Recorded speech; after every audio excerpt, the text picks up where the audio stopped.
I am finally back from our 15-day trip to Croatia and Greece. And I wanted to share with you some different things that happened on our trip, things that I wish I would have packed, things that I wish I would have left at home, and just generally give you an update on how that was. I filmed a packing video right before I left, and so a lot of you have seen, or if you haven't, I can link it for you below, what I did pack so that you can understand what I'm talking about when I'm like, I wish I didn't pack this because X, Y, Z. So first things first, I got engaged. This happened like the very first day of the trip. We had just finished a really long travel day, and Brian was super nervous to have it in his backpack with him on the whole trip. Like traveling there, I noticed that he was checking his backpack a lot, but I thought he was just concerned about other things.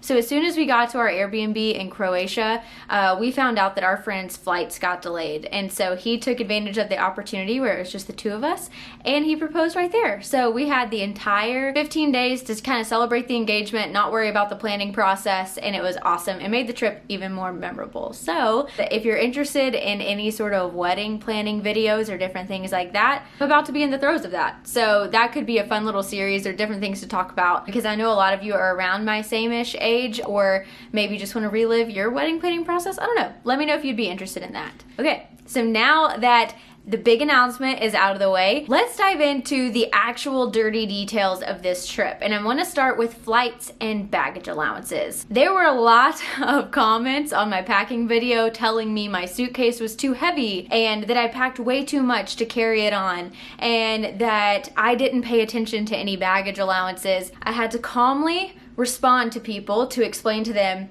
I did my research. I would not be doing a video about it if I hadn't done my research. I will get off my high horse now and just let you know that we flew American Airlines, British Airways, Aegean Airlines, and Olympic Airlines over the course of the entire trip. Our itinerary took us from Dallas to New York, and for that we flew Southwest. Oh, I forgot to mention Southwest. We found cheaper round trip tickets out of New York for our trip. The first order of business was to get ourselves to New York. Our away, bigger carry-on suitcases always fit in the overhead bin on those flights, regardless of the model of the airplane from Southwest. So we were able to bring our backpacks and our roller carry-on suitcase. And then the next day we boarded our flight on United that took us from New York to London. Now this is a long haul international flight, and we flew basic economy on United. Now typically if you fly basic economy on United domestically, they don't allow you to bring on that roller suitcase. Like you only get one personal carry-on item. But when you're flying internationally and you choose basic economy for your seats, you do get to bring on a rolling suitcase and a backpack. So again, we did not have to pay any fees to check bags. So the backpacks went under our seats, the roller suitcases went in the overhead bins above, and we were good to go. So we took our flight from New York to London, we landed in London, and then we were getting on a British Airways flight to take us to Split, Croatia. The baggage allowances on British Airways were very similar to that of United. We again were able to roll our suitcases on, put them in the overhead bin, and then put our backpacks under our seats in front of us at no additional cost. I don't know what the baggage allowances are for every single British Airways flight ever, but that was the case for us, and that was the research that we had done beforehand, and so I knew that we weren't going to have to pay any additional fees for that flight. Later, we traveled by ferry from Split to Dubrovnik, and on those big ferries, they'll put on your ticket, like you're really only allowed one roller suitcase and one other carry-on item, but honestly, people were bringing on huge suitcases, and it seemed to be fine. So then, we flew from Dubrovnik to Athens later on in the trip, and for that, we flew on Aegean Airlines. So an interesting fact that we learned the hard way was that you cannot check in online for any flights that fly out of Dubrovnik.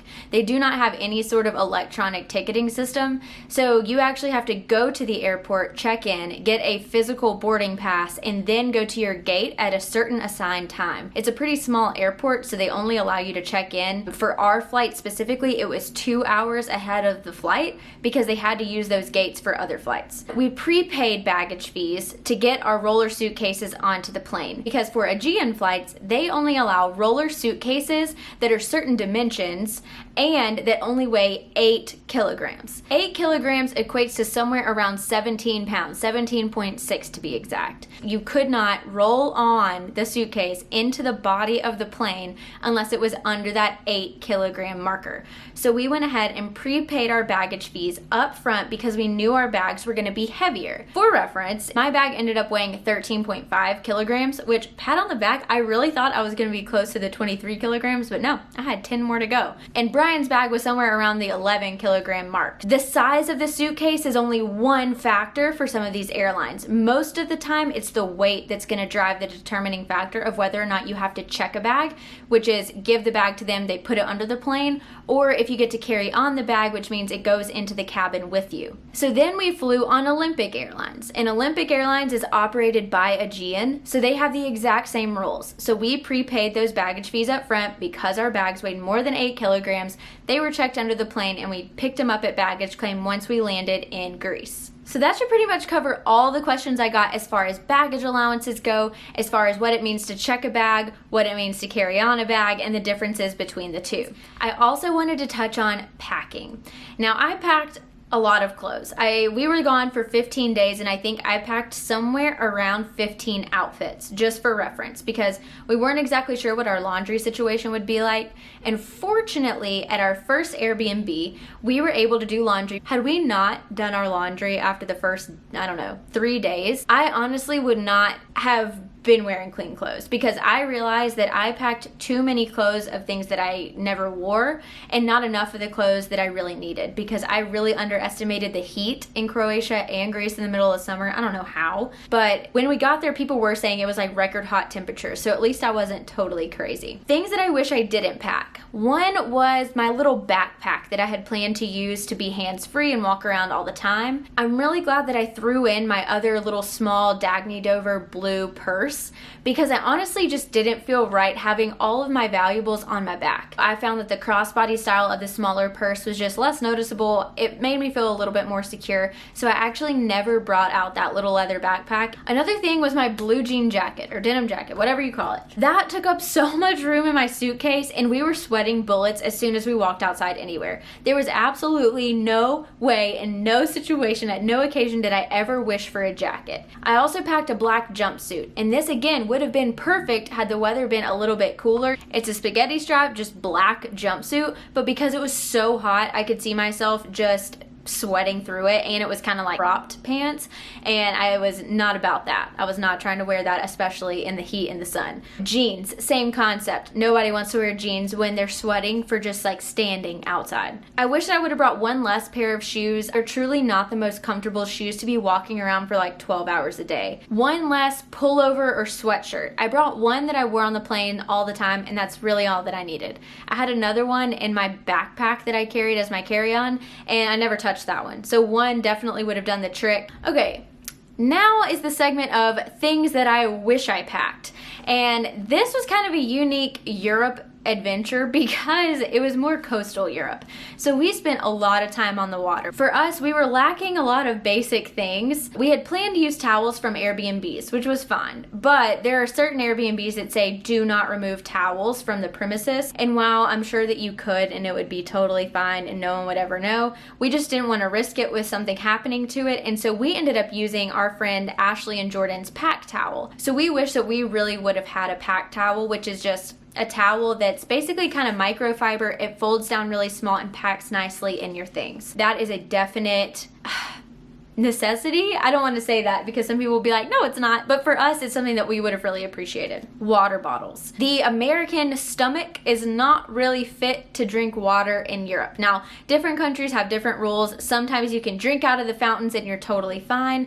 But you'll notice when you eat out a lot in Europe, you are asked, do you want still water or sparkling water? And typically it's brought to you in a big water bottle. So you don't sit down at a restaurant and they just automatically bring water to the table like everywhere in America. I'm sure a lot of you know this, but just know, had we had water bottles where we could have filtered the water, we would have saved a lot of money and also the environment a little bit so that we weren't having to buy so many water bottles. Our friends Ashley and Jordan have these Gray L water bottles that come with a filter, and so those are in my Amazon cart right now because we definitely will be traveling with those in the future. Just for anywhere you go, you can end up drinking the water, which is really nice. A dry bag. This is one that I'm like iffy on, but we did one day of kayaking in Dubrovnik, and then we did a catamaran cruise in Greece.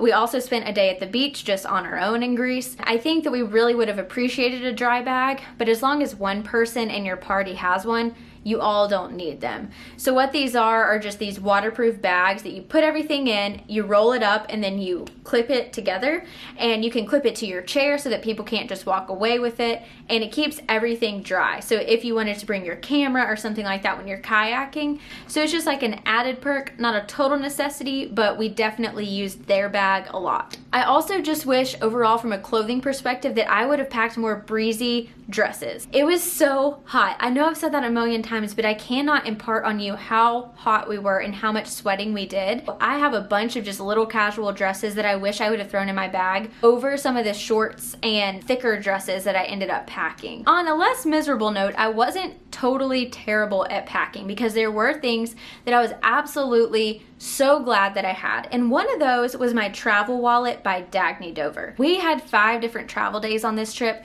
so that means a lot of reaching for your passport, a lot of reaching for your ID, and my travel wallet was so handy. I kept it in a kind of like secret pocket of my backpack so that it could easily be removed and I could have access to it, but I wasn't fumbling around with all of my important things separately, so it just kept everything that I needed in one place. I will link to that travel wallet because I know Dagny Dover is having a sale right now. Another winner on the trip was my actual carry-on backpack. Not the one that I already said I regretted, but my carry-on backpack was perfect. It fit onto my luggage, like it slid on to the handle part when I didn't want to have it on my back anymore. It fit easily under all the plane seats. It easily held everything that I needed. The quick access pockets were so convenient for things like headphones and my iPad. It evenly distributes the weight on your back. I truly cannot say enough good things about that backpack. So I'll definitely link that down below because that is hands down my favorite travel item that I own right now. Now I'm gonna try to do the quickest recap of our trip ever and show you some pictures along the way. The first day, we flew from Dallas to New York. We met our friends, we had a wonderful dinner, and then the next day we woke up and we played a lot of spike ball in Riverside Park. So then we flew from New York to London. We landed in London and we had a pretty quick connection in order to get on our British Airways flight that took us to Split, Croatia. And there we spent really 2 full days and then another half day before we were traveling to Dubrovnik. Split was definitely our least favorite spot on the entire trip, but it's also where I got engaged, so that's pretty exciting. We just wish that we would have done a one-day excursion to go to the beautiful waterfalls and other really pretty islands that are really near Croatia that would have totally been attainable had we known that there really isn't a whole lot to do in Split. You can definitely knock out all the touristy things in one day there and still get a good idea of everything that the city has to offer. Next, we got on a ferry that took us from Split to Dubrovnik. This was a super easy process. It was an extremely nice ferry, and it took us about 4.5 to 5 hours to finally reach our destination. Dubrovnik happened to be our favorite city of the entire trip. Now, if you're a big Game of Thrones fan, you'll love this, but I don't even watch the show, and it was my favorite stop. It's the most unique city. It's not for the faint of heart. Please be prepared to climb a ton of stairs because the entire city is just stairs. If you want to go within the old city and see all of the really neat historical sites. We stayed in the most wonderful Airbnb. The inside was a little cramped for 4 people, but it had amazing views of the city. So after spending again 2 full days and then a half day in Dubrovnik, it was time for us to fly to Athens. We had a 2-hour layover in Athens and then we flew to Santorini. Santorini, we rented a car, which was a little terrifying. We're really glad that Jordan drove because Brian and I would not have done that on our own. But where we stayed was really accessible to a lot of areas of town that we might not have discovered had we stayed in the super touristy part of Ia. So our favorite areas of Greece were Kamari, where we found our favorite restaurant on the entire trip called Elias Grill. We ate there 3 different times, but don't worry, we tried a bunch of different restaurants. Then it was time for us to basically reverse the trip home. So after 3 days in Greece, we flew from Santorini to Athens. We spent the night in Athens. The next day we woke up and we flew from Athens to London, London to New York, where we then transferred to my friend's house, spent 4 hours of sleep. And then we got up and we flew from New York to Dallas, and that was our trip. Whew. Hopefully you really enjoyed this very quick recap. We're able to see different parts of our trip that we absolutely loved, and that you put Croatia 100% on your bucket list. It was beautiful and so unique, and I think completely underrated. We really loved Greece, and I think we had super duper high expectations for Santorini specifically. Don't go in thinking that everything you see on social media is the whole of one place, because truly the beautiful white buildings with the blue roofs and all of the little picturesque doors and everything, that's really located in like one teeny tiny part of the island called Ia. Hopefully this was helpful. The next video that I'm going to put together is all of the travel resources that we use to make our trip a breeze. So stay tuned for that. Travel's fresh on the brain. I'm already ready to plan a new vacation. So if you like this video, then like it. Stick around, subscribe, join the community, and I'll see you in my next one. Bye.